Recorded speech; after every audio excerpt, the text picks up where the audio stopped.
Okay. Hey everyone, and welcome back to another video. So, one thing I want to make clear is Bellular's videos are much more well-produced than mine. Like, his videos are actually good, whereas mine were just like, literal, just like random gameplay with me sitting there without a script talking in the corner.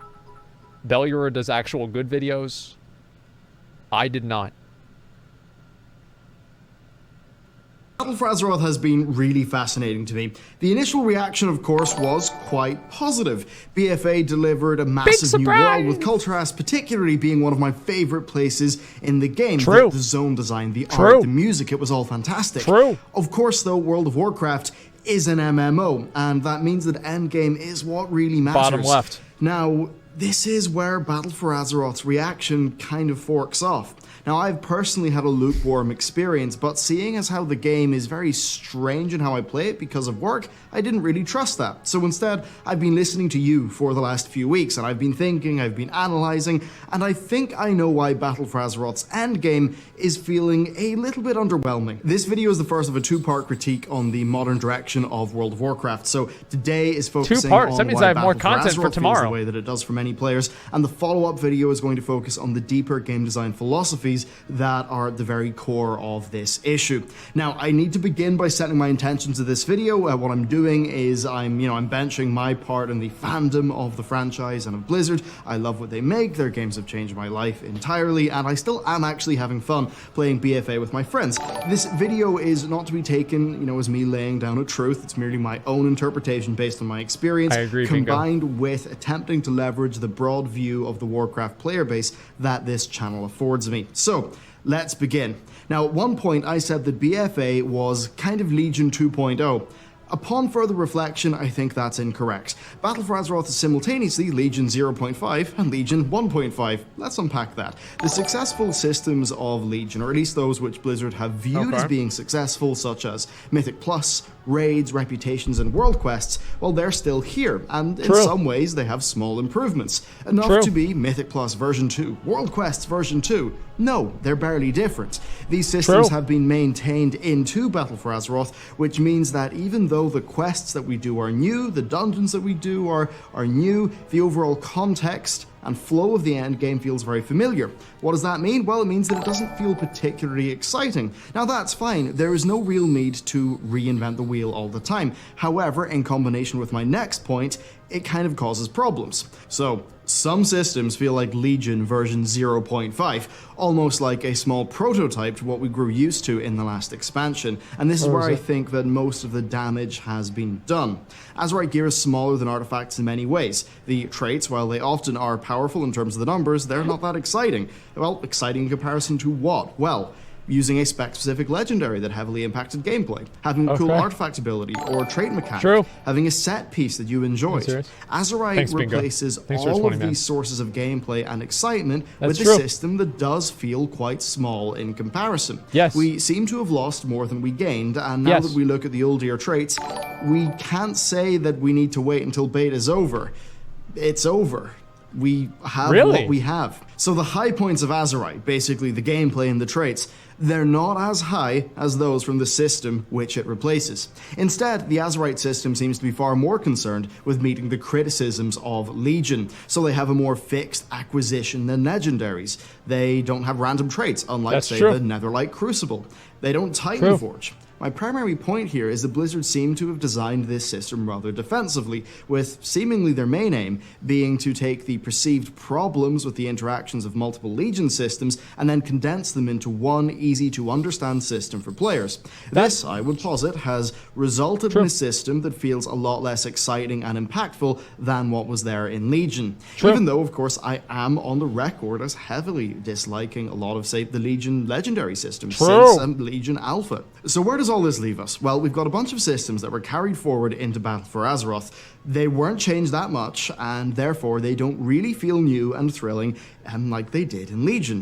Then some systems that had problems but did provide some exciting gameplay high points, they were replaced with Azerite, which provides upsides that are lesser and perhaps downsides that are maybe a little bit lesser.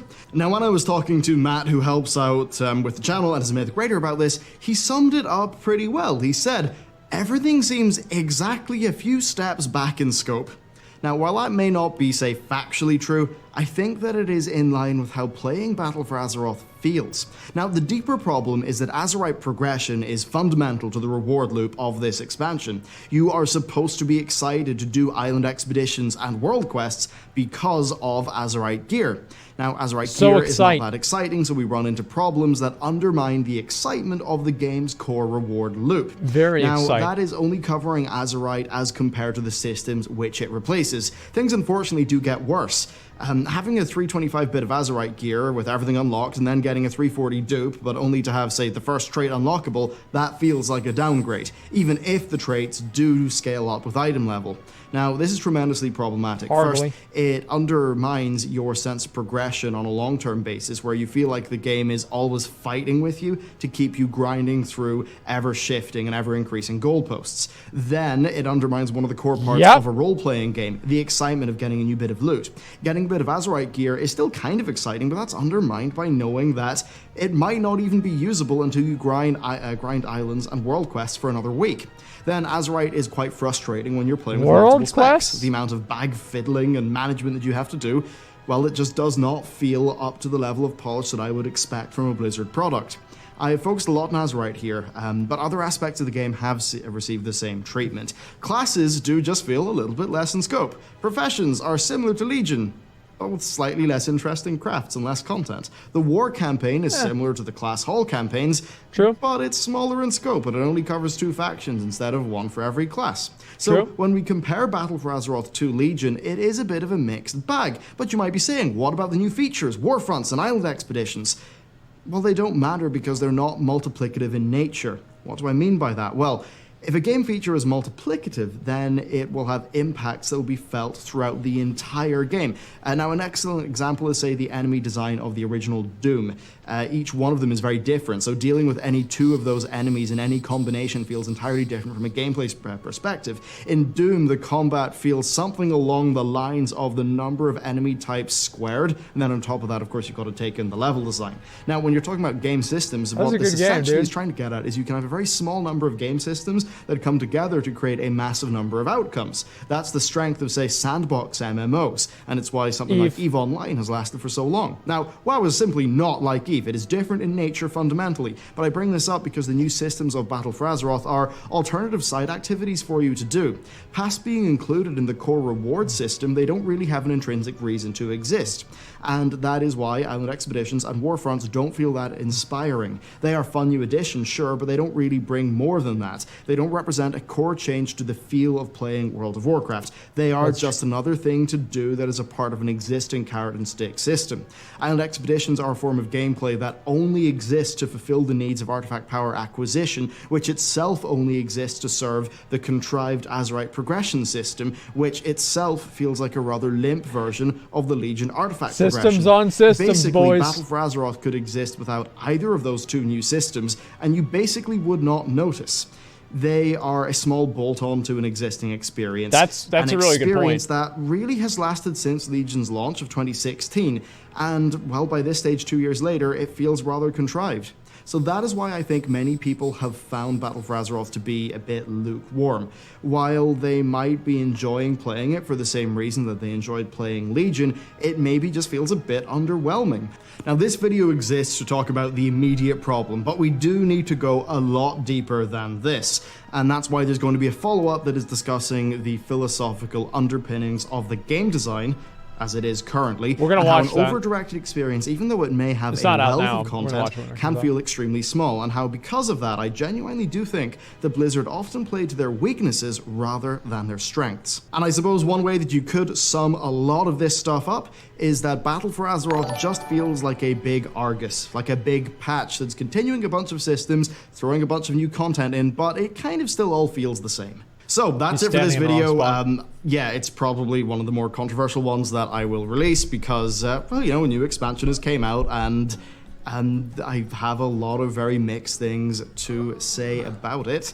So yeah, that's what's up there. Of course, I really want to know what you have to say about all of this, especially like the core design direction of Modern World of Warcraft. So let me know down in the comments below. True. With that though, big thank you to you for watching this video. A big thank you to everyone over on Patreon for supporting the channel. The Patreon support has been absolutely fantastic. It's just tremendously helped with us moving in to our new office, which has, yeah, it's going to be really good for the future. And if you want to check out something cool and new there, we have the Master tier, which has now been updated this month to include 2 physical items instead of 1, and you know, for the same price and all that stuff. So you can check that out. Thank you very much for watching, and I'll see you next time.